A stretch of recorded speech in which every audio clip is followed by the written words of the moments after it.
Hello, my name is Larissa Gonzalez, and today I'm going to be doing a case report over Helen Reeves from the film The Panic in Needle Park.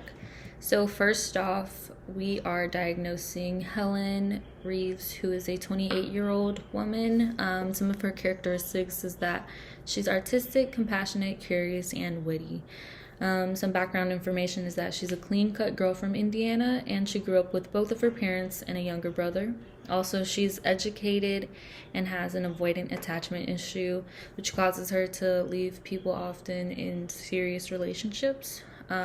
Also, she's a bit of a casual drug user, and she intakes marijuana. And so, something that I specifically wanted to touch upon was the fact that the setting takes place in New York, and this is during the 1970s, so the beginning of the war on drugs. And so in the title, The Panic in Needle Park, a panic would be sort of like a drug drought, kind of. So addicts are going through withdrawal, and they're sort of forced to take on risky situations or behaviors in order to get drugs. Also, another thing about that is that during these panics, they rat on each other, so they're bargaining with the cops in order to get shorter sentences and so they can get the drugs that they want. But Needle Park also refers to Sherman Square in Manhattan, New York. So this is sort of a meetup area for addicts and sex workers or few homeless people living in that area. And also this is an area where young white addicts go to get drugs instead of going all the way to Harlem. And so because of their environment in this setting,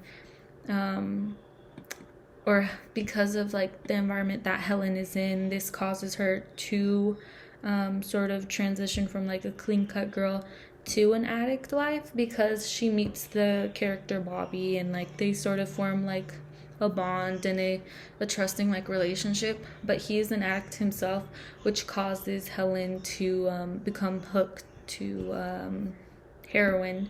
And also another drug that they intake in the film is cocaine. So during the 1970s, opiates were the most popular drugs, so that is that includes heroin. And so during the war on drugs, there was an increase in addicts because of how accessible drugs were.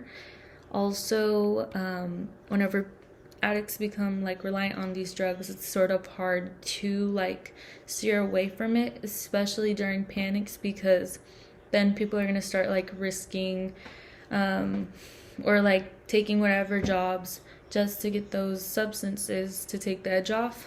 Also, for my diagnosis, I just wanted to quickly define substance use disorder. So this is typically when a person consistently overuses a substance and consciously plans to keep on reusing it, even if it's against their own good.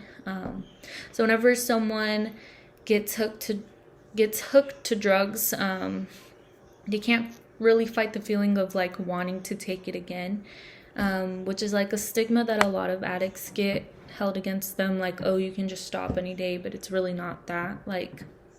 It sort of becomes a part of their daily routine. They have to take it because it's a must, even though it's bad for them. So to quickly, or the evidence for this diagnosis would be examples of how Helen's physical and physiological dependence on drugs sort of increases throughout the film. So this can be seen whenever Helen rats on Bobby to the cops. Also, whenever she uses all the heroin that Bobby's gonna sell because he is the dealer. And then also there are track marks on her arm that show that she is an avid user.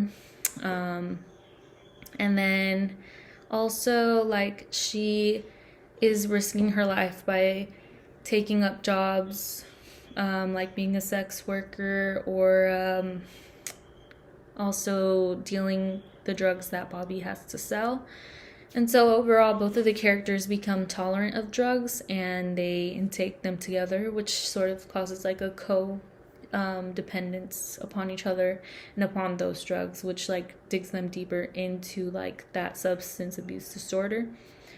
And in the journal, How the War on Drugs Impacts Social Determinants of Health Beyond the Criminal Legal System, explains how substance abuse was common in the cultural setting due to how accessible drugs were at this time and how insistent addicts are or were in taking risks to get them.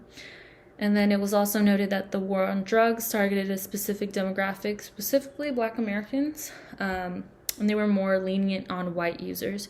So this is kind of like a reason why we see Bobby going in and out of jail within the film. And Helen doesn't go to jail at all. Like, the cop is actually like on her side throughout the film. So he's like, that's why she ratted on Bobby. Also, for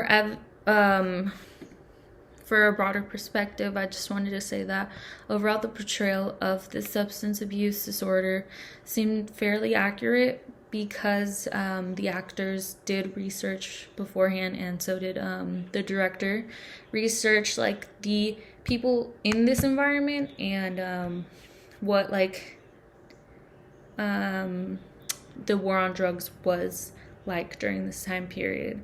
So really quick, I'm going to show my citations, and that is it. Thank you.